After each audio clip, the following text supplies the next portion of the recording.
Hello friends, आज हम पढ़ेंगे एक स्टोरी जिसका नाम है अ डॉग्स लाइफ, जिसे लिखा था मुल्कराज आनंद ने।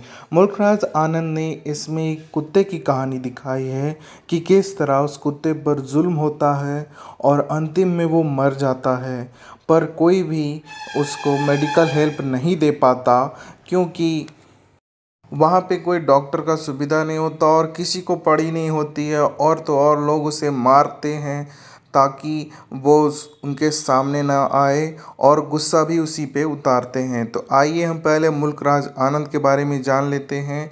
मुल्कराज आनंद का जन्म हुआ था 12 दिसंबर 1905 में पेशावर के पाकिस्तान में।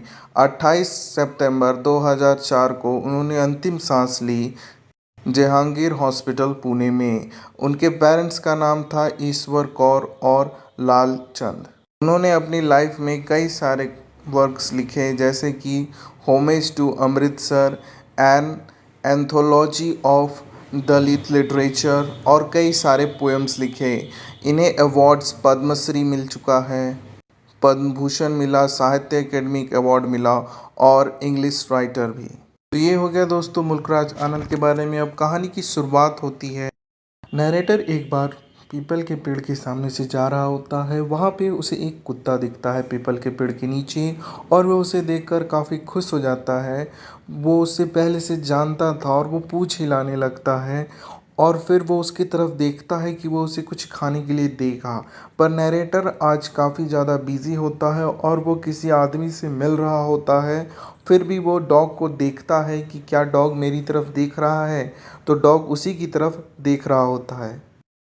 उसे देखकर नरेटर सोचता है कि मैं आम दिनों की तरह आज भी उसे बिस्किट दे देता हूँ जिससे वो खुश हो जाएगा। पर वो नरेटर को याद आता है कि मुझे तो एक ओल्ड मैन की मदद करने जानी थी जो कि इस शहर में नया आया है, और उसे किचन फैसिलिटीज़ और बहुत सारी गवर्नमेंट जो चीज़ें हैं वो दिलानी थी। नरेटर अब सोचने लगता है कि मैं पहले जाकर बिस्किट लेके आऊँ या फिर पहले अपनी ड्यूटी कंप्लीट करूँ। तो उसे लगता है कि नहीं, पहले मुझे अपनी ड्यूटी कंप्लीट कर लेनी चाहिए, उसके बाद कुत्ते को बिस्किट खिलाना चाहिए। तो वो उस ओल्ड मैन की तरफ निकल लेता है। अब जब वो ओल्ड मैन की तरफ जाने लगता है तो वो देखता है कि वो कुत्ता भी उसे फॉलो करता हुआ वहाँ पे पहुँचने लगता है। वो बोलता है स्पॉटी गो, पर वो वहाँ से नहीं जाता। वो उसे नाम देता है स्पॉटी, क्योंकि उसके शरीर पे स्पॉट्स बने हुए होते हैं चालाचित्र में धब्बे की तरह।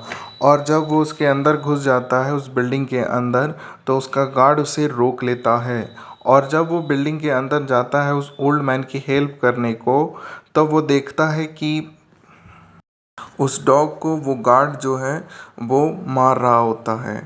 तो वो ये देख कर के वापस दौड़ कर आता है, पर जब तक वो वहाँ पहुँचता है तब तक थोड़ी देर हो जाती है, और वो जो गार्ड है वो कुत्ते को मार देता है।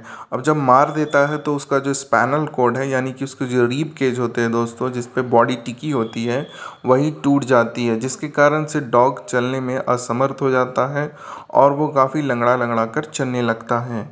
वो डॉग नरेटर को देखता है तो वो किसी तरह घसीट घसीट कर उसके पास आने की कोशिश करता है और अपनी पूंछ को हिलाने की कोशिश कर रहा था, तो मानो वो कह रहा हो कि मुझे चोट लगी है, मेरी मदद करो।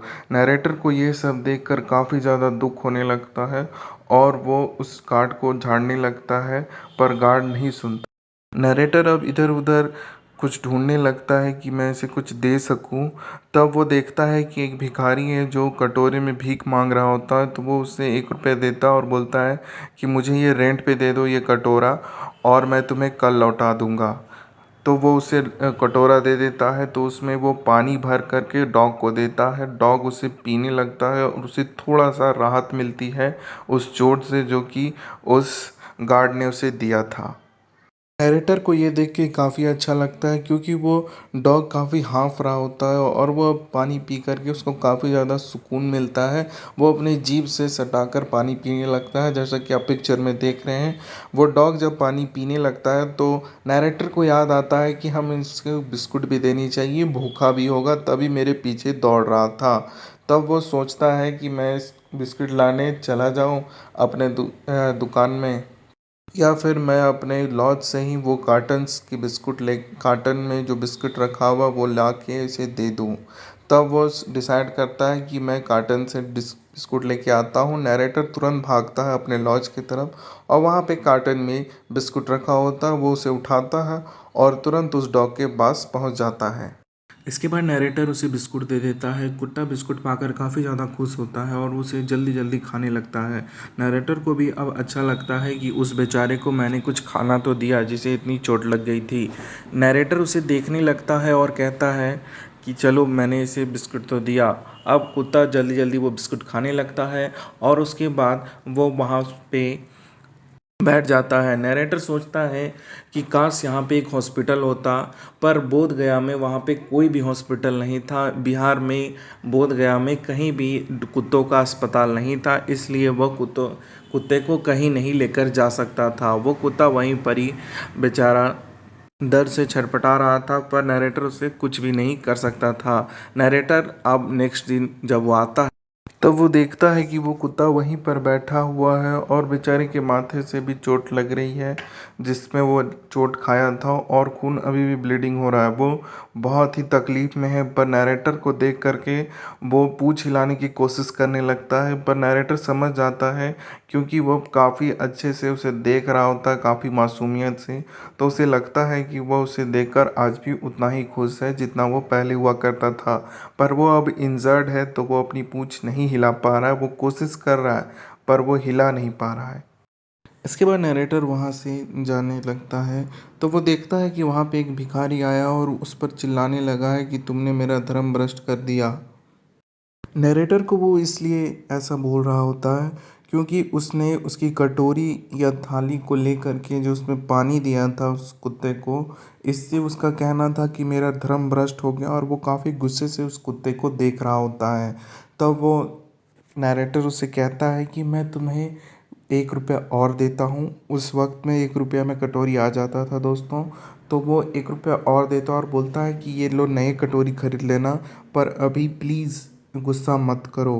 पर नैरेटर की बातें सुनकर के भिखारी को और गुस्सा आता है और वह देख रहा होता है कि वो उस कुत्ते के कारण ही उसकी जो कटोरी वो गंदी हुई थी। वह वहाँ पे अपने डंडे को उठाता है जो उसके बगल में था और उससे उसी जगह पे हिट करने लगता है जहाँ पे उसे पहले चोट लगा था, यानी कि सिर पे। और वो उसे इतना कस के मारता है कि उसका जो माथा है वो पूरा खूनम खून हो जाता है और इस बार नैरेटर उसे रोकने की कोशिश करता है पर फिर भी वो नाकामयाब हो जाता है जैसे कि वो पहले हुआ था। और उस कुत्ते को उसी जगह माथे पर चोट लगती है और वो वहाँ से पूरा आँख में उसका खून खून भर जाता है और उसके माथे से काफ़ी ज़्यादा ब्लीडिंग होने लगती है। इसके कारण उस डॉग की वहीं पे मृत्यु हो जाती है और इसे देख कर के नैरेटर को काफ़ी दुख होता है। वो उसकी मौत का ज़िम्मेदार खुद को मानता है कि ना वो ओल्ड मैन के घर जाता उस फ्री किचन के दिलाने ओल्ड मैन को, ना वो उसके पीछे पीछे जाता और ना गार्ड उसे मारता और ना फिर वो भिखारी से उसे कटोरा देता और वो पीकर भिखारी भी गुस्सा होकर उसे मार देता और वो मर जाता। तो इस चीज़ का पूरा ज़िम्मेदार वो खुद को मान रहा है, पर वो ऐसा सोचता है नैरेटर कि क्या मैं उसे बचा सकता था भिखारी की मार से? क्या मैं भी चाहता था कि वो मर जाए ताकि वो इतनी तकलीफ़ में ना हो, जिससे उसका रिब केज टूट गया था तो वो कैसे जीता? घसीट-घसीट कर वो जीता, इससे अच्छा वो मर ही गया। क्या मेरे मन में भी यह ख़्याल आ रहा था कि भिखारी ने जो किया वो उसे मुक्ति दिलाने के लिए किया है? पर नैरेटर यह भी सोचता है कि अगर मैं उसे बचा लेता तो कैसे बचाता, क्योंकि यहाँ पे कहीं भी डॉगों के लिए मेडिकल सुविधा है ही नहीं और मैं उसे कहाँ ले जाता, किस डॉक्टर के पास ले जाता और वो ज़िंदगी भर ऐसे जीता तो कितना दुख होता। पर नैरेटर यह भी सोचता है कि क्या मैंने ही ज़िम्मा लिया है मनुष्य होने के नाते कि मैं इन कुत्तों स्ट्रीट डॉग्स को बचाऊं? क्या सोसाइटी की कोई जिम्मेवारी नहीं है? वो लोग कैसे इसे मार देते हैं? क्या ये सही है कि बेजुबान जानवरों को मारना चाहिए? ऐसा सब नैरेटर सोच रहे थे और वो सोचते हैं कि ये मेरे कारण नहीं हुआ बल्कि लोगों की क्रूरता के कारण हुआ कि किस तरह वो गार्ड उस कुत्ते को माथे में मार दिया और फिर वो भिखारी भी उसे मार दिया था और फिर वो मर गया। इतना क्रूर इंसान कैसे हो सकता है कि वो एक बेजुबान को मार दे? और वो ये भी सोचता है कि मैं इसे घर भी नहीं ले जा सकता था क्योंकि मेरे घर में एक कुत्ता था और वो इसे कभी बर्दाश्त नहीं करता क्योंकि एक कुत्ते दूसरे कुत्ते को कभी बर्दाश्त नहीं कर सकता कि वो उसके घर पे आकर रहे। यही सब सोचता हुआ नैरेटर वहाँ से चला जाता है उस कुत्ते को वहीं छोड़कर, और यहीं पे कहानी ख़त्म होती है दोस्तों। तो आपने देखा कि किस तरह यहाँ पे सोशल मैसेज दिया गया है कुत्ते के द्वारा कि हमें काइंड हार्टेड इंसान होना चाहिए और किसी भी बेजुबान को मारना नहीं चाहिए। अगर आपको मेरी एक्सप्लेन अच्छी लगी तो प्लीज़ लाइक करें, शेयर करें और सब्सक्राइब करें और कमेंट सेक्शन में बताएं कि मैं और किन किन चीज़ों पे वीडियो लाऊं। मैं आपसे मिलूँगा नेक्स्ट स्टोरी में, तब तक के लिए धन्यवाद दोस्तों, आपने मुझे पूरा सुना। मैं आपसे मिलूँगा नेक्स्ट स्टोरी में, तब तक के लिए जय हिंद। थैंक यू दोस्तों, आपने मुझे पूरा सुना, इसके लिए मैं तहे दिल से आपका धन्यवाद करता हूँ।